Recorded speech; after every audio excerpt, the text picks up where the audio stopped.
Assalamualaikum warahmatullahi wabarakatuh. Di sini Ibu akan menjelaskan pertemuan minggu lalu, yaitu tentang faktor-faktor yang mempengaruhi pertumbuhan dan perkembangan, khususnya pada tumbuhan. Oke. Jika kita membeli sayur-sayuran, misalkan wortel, kentang, kol, atau seledri, biasanya kita memilih sayuran yang berkualitas bagus dengan ukuran yang lebih besar. Mengapa sayuran-sayuran yang diperdagangkan di pasar memiliki kualitas dan ukuran yang berbeda-beda? Kira-kira faktor apakah yang mempengaruhi pertumbuhan tanaman sayuran tersebut? Oke, faktor yang mempengaruhi pertumbuhan itu dapat dikelompokkan menjadi dua, yaitu faktor luar atau faktor eksternal, dan yang kedua adalah faktor dalam atau faktor internal.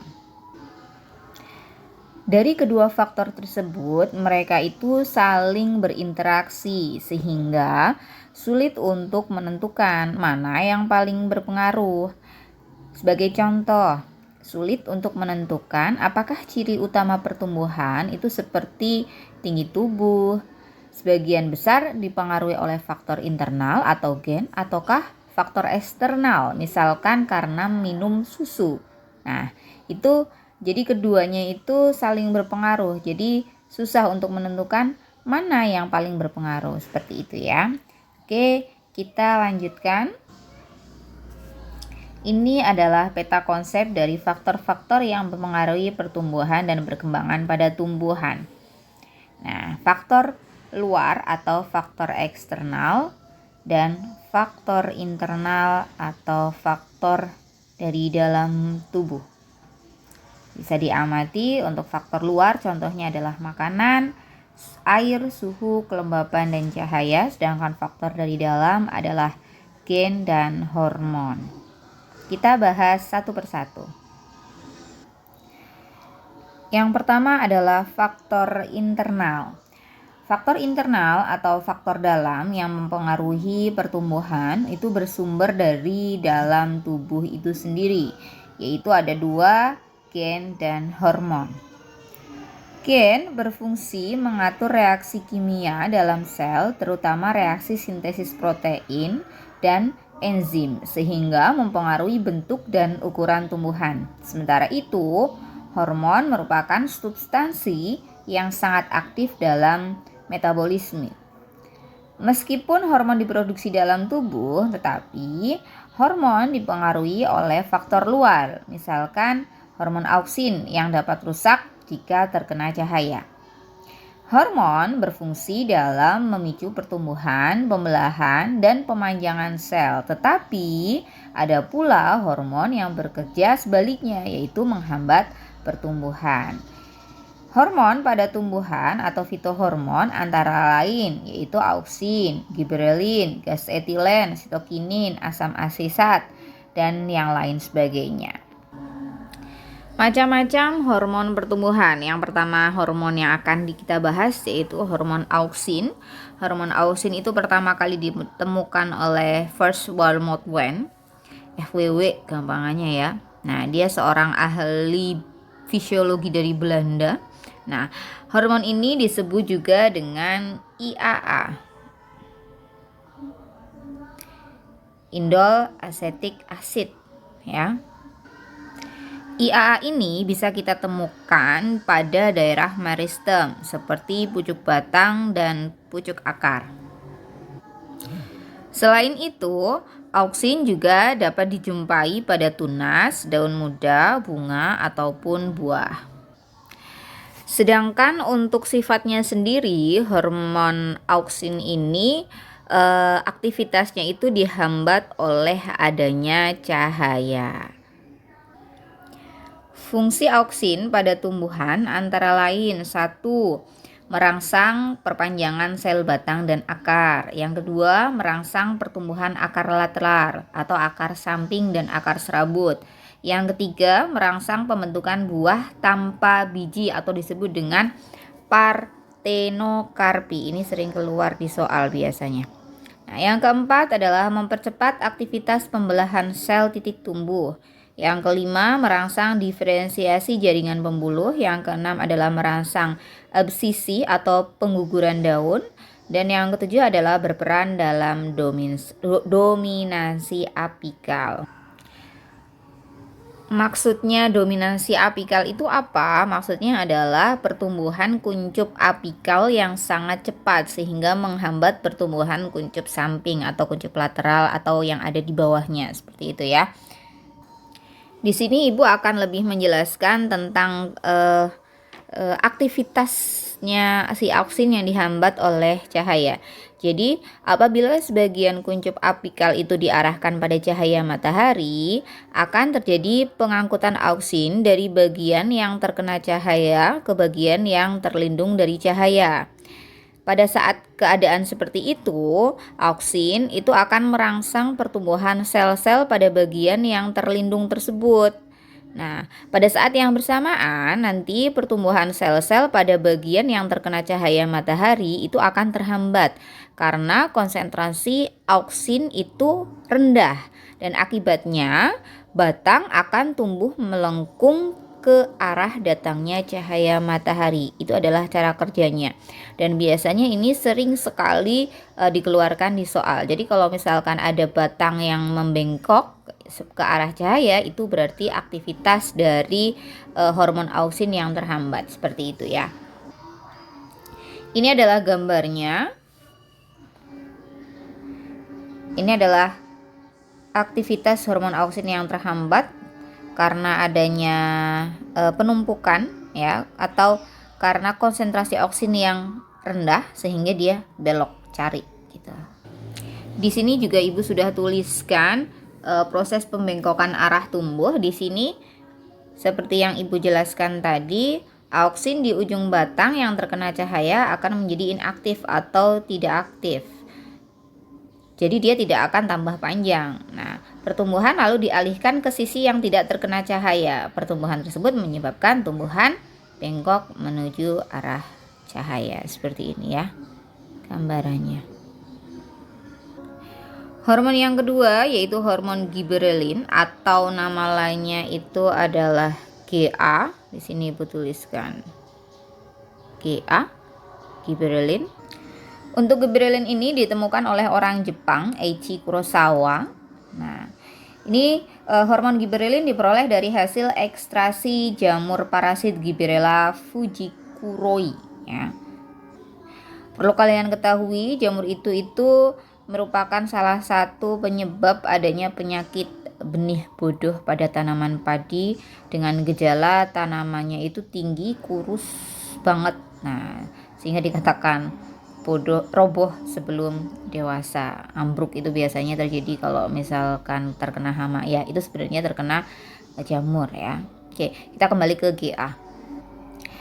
Hormon GA ini bisa ditemukan hampir pada seluruh bagian tanaman, baik akar, batang, daun, bunga maupun buah. Nah, peranan hormon giberelin bagi tanaman antara lain, yang pertama adalah merangsang pemanjangan dan pembelahan sel. Yang kedua, mempengaruhi perkembangan embrio dan kecambah. Yang ketiga, merangsang pembungaan. Yang keempat adalah menghambat pembentukan biji. Yang kelima adalah memperbesar ukuran buah. Dan yang keenam adalah menghambat dormansi dalam biji dan kuncup tunas. Yang tidak Ibu sebutkan di sini masih ada kurang, yaitu menghilangkan sifat kerdil tanaman. Di sini Ibu tuliskan di mana ya? Di sini Ibu tambahkan yaitu menghilangkan sifat kerdil tanaman. Ini kadang di soal juga keluar. Ini adalah contoh penggunaan hormon GA atau giberelin. Di sana ada buah anggur yang tidak disemprot dengan hormon giberelin, dan yang B adalah buah anggur yang disemprot hormon giberelin selama perkembangan buah. Jadi ketika disemprot hormon, maka buahnya akan lebih besar ukurannya. Sedangkan yang A dan B untuk yang bagian bawah di sini, ini adalah yang A tanpa giberelin, sedangkan yang B diberi giberelin. Jadi untuk yang diberi giberelin itu lebih gede ya. Selanjutnya, hormon yang ketiga yaitu hormon sitokinin. Nah, hormon sitokinin itu disebut juga dengan hormon anti penuaan. Nah, ini dia penuaan. Ini pada tumbuhan juga punya anti penuaan ya, tidak hanya pada manusia kayak yang pakai krim-krim. Nah, kalau tumbuhan itu punya anti penuaan tersendiri, namanya hormon sitokinin. Hormon ini ditemukan oleh ilmuwan Amerika bernama Volks Koch. Sitokinin ini bisa ditemukan hampir pada semua jaringan meristem. Nah, untuk fungsinya yang pertama adalah merangsang pemanjangan dan pembelahan sel bersama dengan auksin dan giberelin. Yang kedua adalah menghambat dominansi apikal oleh auksin. Yang ketiga adalah merangsang pertumbuhan kuncup atau tunas lateral. Yang keempat mengatur pembentukan buah dan bunga. Yang kelima, menunda pengguguran daun, bunga, dan buah dengan cara meningkatkan transport zat makanan ke organ tersebut. Dan yang keenam adalah membantu proses pertumbuhan akar. Sitokinin ini juga sering digunakan untuk menjaga kesegaran bunga dengan cara disemprotkan, seperti itu ya. Berikutnya hormonnya adalah gas etilen ya. Ini merupakan satu-satunya hormon tumbuhan yang berbentuk gas, tidak berwarna dan berbau seperti ether. Nah, etilen ini pada mulanya ditemukan sebagai gas hasil samping pembakaran kurang sempurna pada minyak tanah.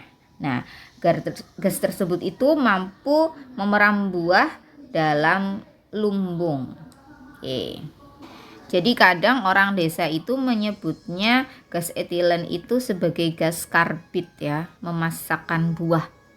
Contoh sederhana penggunaan gas etilen atau contoh sederhana dari efek dari gas etilen yaitu ketika kita membungkus buah yang masih hijau di dalam pohon dengan kantong plastik. Nah, gas etilen dalam buah itu akan terakumulasi sehingga akan mempercepat pematangan buah tersebut. Jadi, gampangannya dibrongsong. Itu adalah contoh dari efek gas etilen. Gas etilen dihasilkan oleh ruas-ruas batang, buah yang matang, dan jaringan yang menua, misalkan daun-daun yang gugur. Untuk fungsinya, yang pertama adalah mempercepat pematangan buah, yang kedua adalah menghambat pemanjangan akar, batang, dan pembungaan. Yang ketiga, menyebabkan pertumbuhan batang menjadi kukuh dan tebal.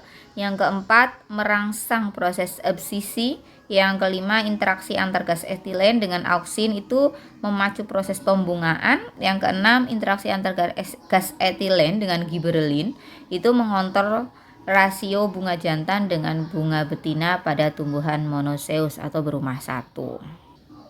Ini adalah contoh dari efek sitokinin dan auksin. Efek gas etilen. Nah, seperti ini ya. Selanjutnya, hormon berikutnya yaitu asam absisat atau sering disebut dengan istilah ABE. Nah, ini istilah lain dari hormon asam absisat, absisik asid atau ABA. Nah, untuk hormon ABA ini ditemukan oleh Waring Adicott. Nah, dia dihasilkan oleh daun, ujung akar, dan batang serta diedarkan oleh jaringan pengangkut.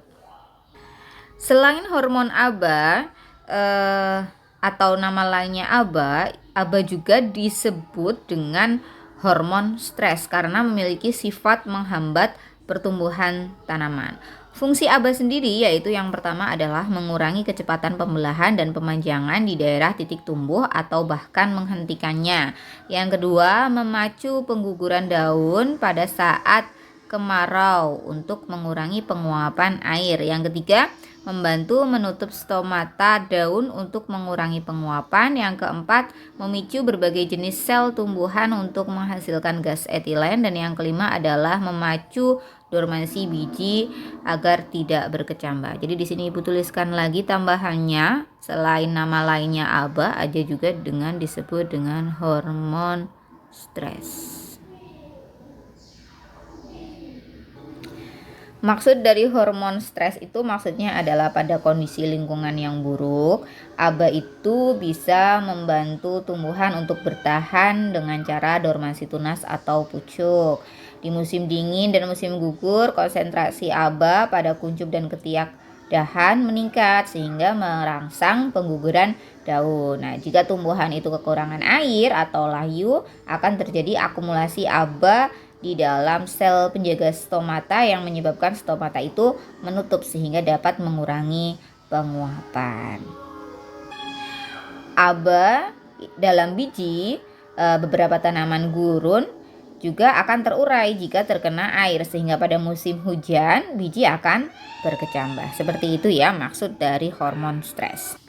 Selanjutnya adalah asam traumalin dan kalin. Asam traumalin itu fungsinya merangsang pembelahan sel di daerah luka sehingga bekas lukanya tertutup kembali. Sedangkan kalin nanti ada filokalin, kaukalin, rizokalin, dan antokalin. Ada juga penemuan yang menyatakan bahwa hormon kalin itu sebenarnya tidak ada. Mereka itu sendiri adalah merupakan hormon-hormon yang tadi sudah Ibu sebutkan, efek dari hormon-hormon yang tadi Ibu sebutkan. Tapi di beberapa buku SMA, hormon kalin sama asam traumalin itu masih ada. Jadi Ibu di sini sebutkan hormon kalin dan fungsinya. Kalau filo itu daun, berarti dia adalah merangsang pembentukan daun. Kalau kaukalin itu membentuk batang, rizo akar, anto itu bunga. Jadi kalian harus sering-sering mendengarkan istilah-istilah ini ya, biar tidak bingung. Oh ya, untuk asam traumalin, penutupan luka kembali itu terjadi pada tanaman dikotil. Untuk tanaman monokotil tidak akan terjadi penutupan luka jika tumbuhan itu terluka ya. Contohnya kalau kalian lihat pohon kelapa, biasanya ada yang batangnya itu dicacah atau dipotong untuk panjatan kaki. Nah, sisa dari luka itu tidak akan tertutup kembali karena dia adalah monokotil, bukan dikotil. Jadi di sini penutupan luka hanya terjadi pada tumbuhan dikotil. Nah, untuk hormon-hormon itu tidak bekerja secara sendiri-sendiri ya. Jadi banyak aspek pertumbuhan dan perkembangan pada tumbuhan yang dipengaruhi oleh 2 atau lebih hormon. Nah, hormon-hormon tumbuhan itu dapat saling berinteraksi untuk memperkuat pengaruh hormon lainnya. Maka itu yang seperti itu disebut dengan sinergisme. Nah, sebagai contoh, giberelin dan auksin itu bersinergisme dalam proses pemanjangan batang. Nah, ini Ibu tuliskan ya. Jadi ada yang sinergis, juga ada yang disebut dengan antagonis. Untuk yang sinergis Ibu sebutkan lagi adalah contohnya hormon auksin dan giberelin itu sama-sama untuk pemanjangan batang. Sedangkan yang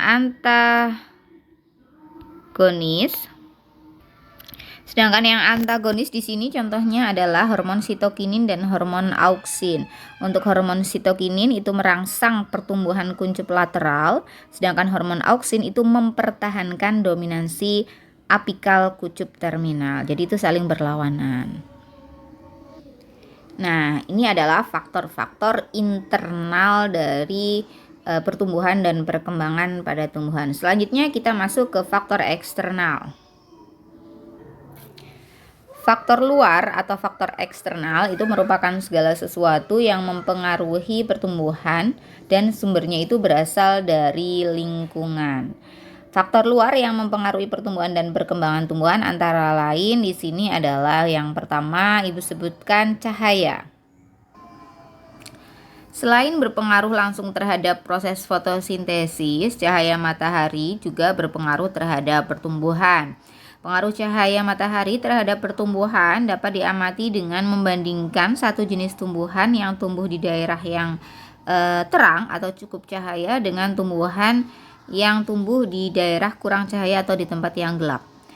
Ini sering sekali sebagai praktek ya, dulu kelas 1 juga sudah pernah. Di tumbuhan tersebut akan memiliki laju pertumbuhan dan bentuk tubuh yang berbeda. Cahaya matahari berperan dalam mengendalikan hampir semua tahap pertumbuhan, mulai dari perkecambahan, pertumbuhan batang dan daun, hingga respon gerak pertumbuhan. Contohnya tadi, tumbuhan yang diletakkan di tempat yang gelap akan tumbuh lebih cepat daripada yang diletakkan di tempat yang terkena cahaya matahari. Nah, pertumbuhan-tumbuhan yang lebih cepat jika berada di tempat yang gelap itu disebut dengan istilah etiolasi. Ini sering sekali keluar ya. Tumbuhan akan tumbuh membelok ke arah cahaya matahari karena pertumbuhan hormon auksin tadi yang sudah Ibu jelaskan. Di sini Ibu juga menuliskan salah satu efek dari pengaruh cahaya terhadap pertumbuhan, yaitu adanya fotoperiodisme. Apa itu fotoperiodisme? Nah, fotoperiodisme itu adalah respon tumbuhan terhadap panjang penyinaran. Respon ini itu dikendalikan oleh pigmen fitokrom yang mampu mengabsorpsi cahaya. Nah, berdasarkan pengaruh perubahan panjang penyinaran terhadap kemampuan menghasilkan bunga, tumbuhan itu dibedakan menjadi 3 kelompok, yaitu tumbuhan berhari pendek, berhari panjang, dan berhari netral. Itu di situ sudah Ibu sebutkan contoh-contohnya ya, ini ya. Bisa kalian baca sendiri. Faktor eksternal lain yang mempengaruhi pertumbuhan antara lain yang pertama adalah suhu, yang kedua kelembaban, yang ketiga air. Kita bahas satu persatu dulu untuk suhu. Suhu yang baik untuk pertumbuhan adalah suhu optimum. Pertumbuhan dan perkembangan akan terhambat bila berada pada suhu minimum atau maksimum. Suhu optimum itu antara 10 sampai 38 derajat. Nah, sedangkan suhu minimum itu 0 ke bawah ya. Itu sudah tidak bisa tumbuh. Yang kedua adalah kelembaban. Tanah yang lembab dan udara yang kering itu bisa mempercepat pertumbuhan dan perkembangan. Yang ketiga adalah air. Air sebagai pelarut unsur hara di dalam tanah dan memelihara temperatur tanah.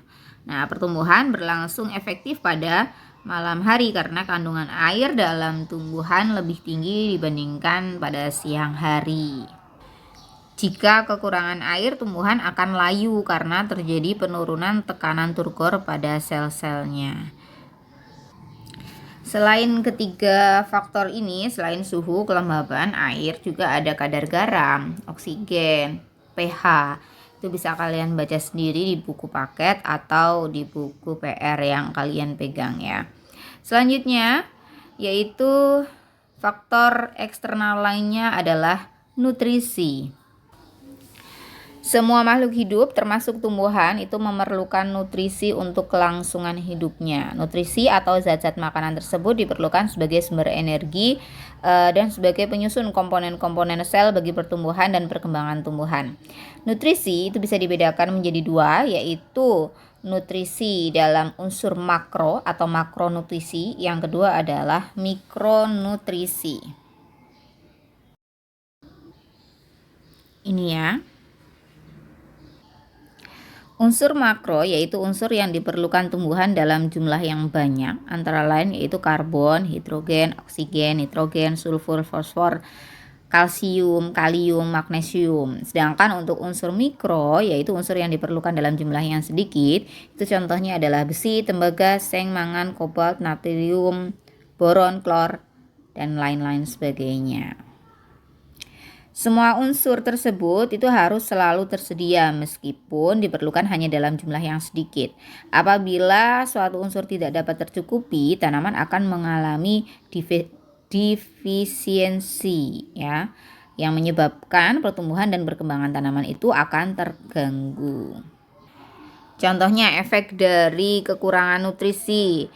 Nitrogen menyebabkan tumbuhan jelek dan berwarna hijau muda. Permukaan daun yang di bagian bawah itu berwarna kuning atau coklat muda. Contohnya kekurangan fosfor itu menyebabkan tumbuhan jelek dengan daun berwarna hijau kebiruan. Terus kalau misalkan kekurangan nitrogen, potasium atau kalium itu menyebabkan tumbuhan memiliki tunas yang kecil dan ujung-ujung daunnya itu yang terutama daun-daun yang muda itu akan mati. Oke, itu berarti kekurangan kalium. Seperti itu. Di sini Ibu sudah menuliskan atau menyediakan tabel unsur-unsur yang dibutuhkan tumbuhan, fungsi dan penyakit akibat kekurangannya. Ya, di sini sudah ada CHO, nitrogen, sulfur, efeknya apa, seperti itu. Kalian bisa baca-baca sendiri. Oke, keulangan fosfor, magnesium, kalsium. Nah, ini ada banyak sekali ya. Ya, sekian penjelasan dari Ibu. Kurang lebihnya mohon maaf. Semoga bermanfaat. Jika ada yang masih bingung atau perlu ditanyakan, bisa japri atau via obrolan. Sekian. Assalamualaikum warahmatullahi wabarakatuh.